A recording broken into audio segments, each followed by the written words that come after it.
ассалому алайкум дӯстони азиз, хуш омадед ба канали мошини фурӯшӣ. Ман ҳастам бо шумо Рамазон аз ҳамин канал. Боди хатар видеонаворро то охириш тамошо мекунем, бо хабар мешавем аз нархҳои мошинҳои фурӯшие ки дар Тоҷикистон мебошад. мошинҳо аз ваз 2107 сар шудагӣ то Mercedes-Benz S-классе ки мошинҳои шумоам дар комментария нависондагӣ буден дар ҳамин ҷамъ ҳузур дорад. курси имрӯза 1000 рубл баробар аст ба 146 сомонӣ. касоне ки дар канали мо то ҳозира обуна шудагӣ нестед, обуна шавед и дар видеои мо лайкро бигзора. мо мегзарем ба мошинҳои фурӯшие ки шумо бисёртар интизорашон ҳастед. Боди хатар видеонаворро то охирша тамошо мекунем.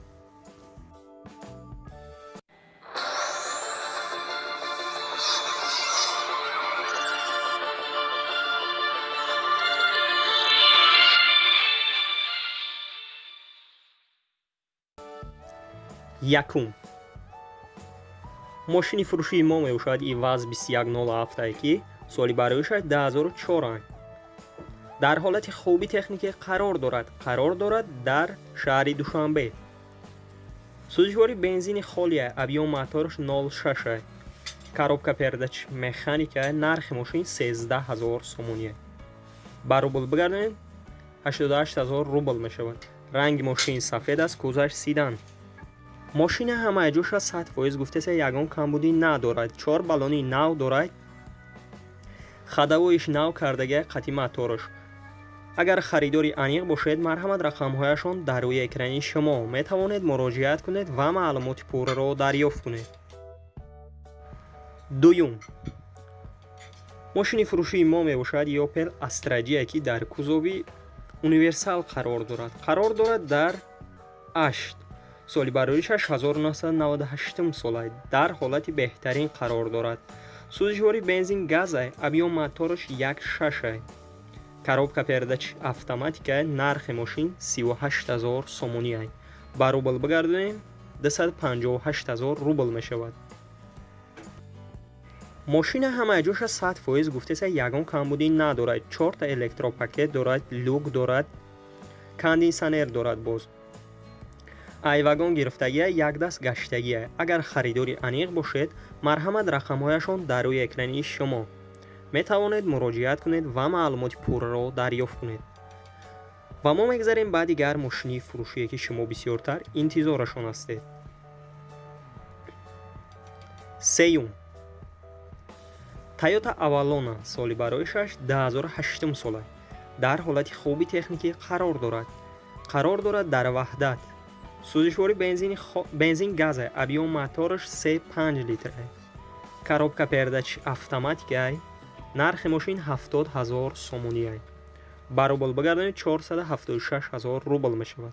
ранги мошин сафед аст, кӯзаш сидан.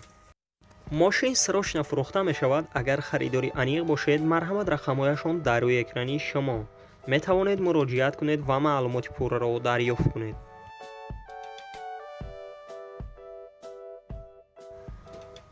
чорум мошини фурӯшии мо мебошад Opel Caravan Prastoya ки соли бароишаш 1993 сола дар ҳолати хуби техникӣ қарор дорад дар ҳисор.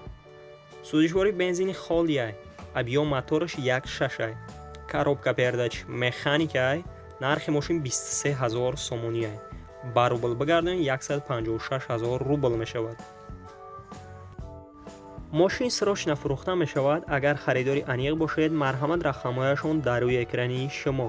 метавонед муроҷиат кунед ва маълумоти пурраро дарёфт кунед.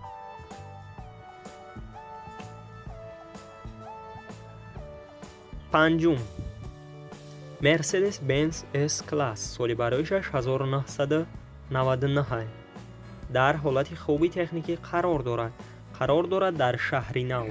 сӯзишвори бензини холия, объём моторш 1.8, коробка передач автоматика, нархи мошин 67000 сомоние. ба рубл бигардонем 456000 рубл. мошина ҳамаи ҷоша 100% гуфтасе ягон ҷои задагӣ пусидагиам надорад. срочно фурӯхта мешавад. алиши нестай. агар харидори аниқ бошед, марҳамат рақамҳояшон дар рӯи экрани шумо. метавонед муроҷиат кунед ва маълумоти пурраро дарёфт кунед.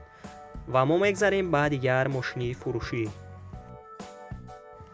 ششم، ماشین فروشی ما میباشد نکسی دایوا که سالی برایش 2004 است.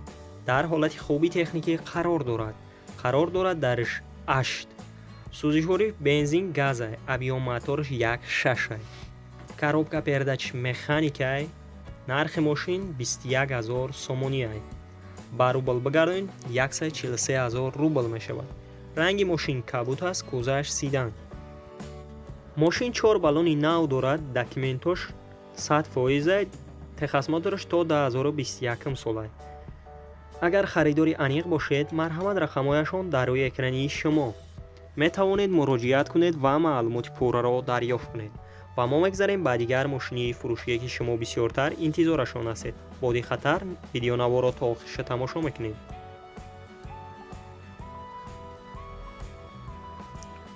هفتم، اوپل استرا جی سالی برایش 1999 سال است. در حالت خوبی تکنیکی قرار دارد در شهر کولاب. سوزشوری بنزین گاز است.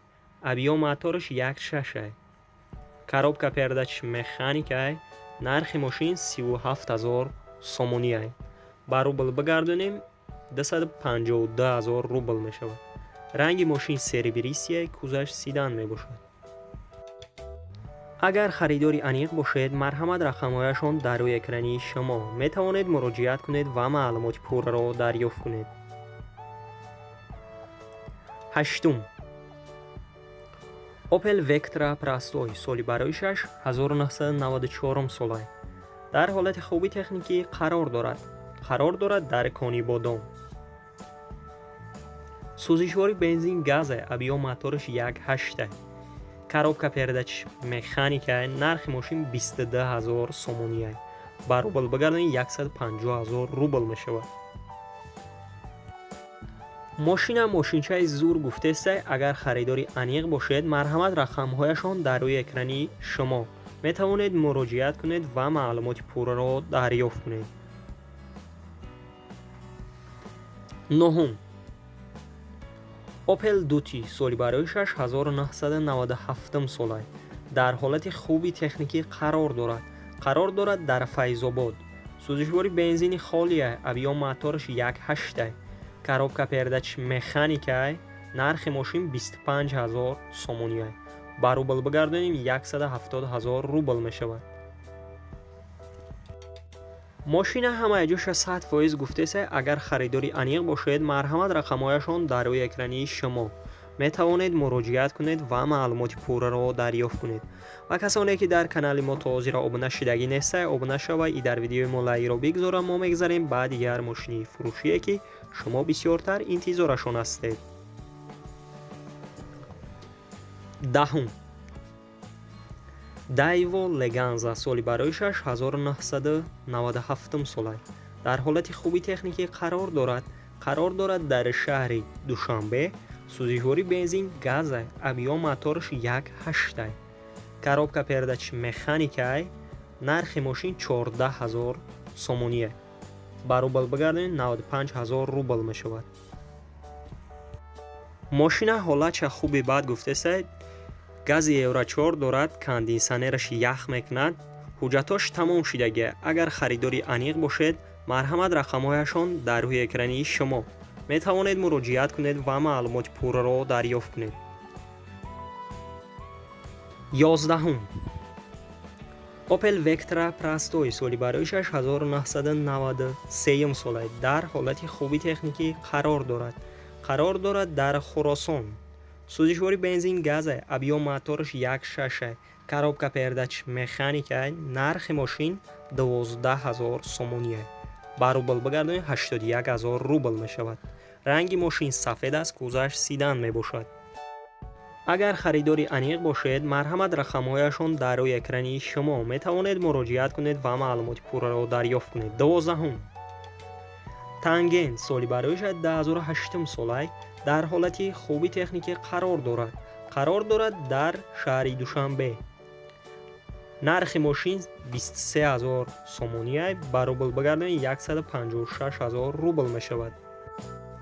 ماشین گفتگی که در حالت بهترین قرار دارد، موتور коробка نو کردگی ای باز علیش هم می شود. رقم‌هایشان برای معلومات بیشتر در روی اکران شما می توانید مراجعت کنید و معلومات پوره را دریافت کنید. دوستان عزیز، ویدیو نواری ما با آخر می رسد. در همین جا خیر تا ویدیوی دیگر سربلند و خانه آباد باشید. ما را دستگیری را فراموش نسازید.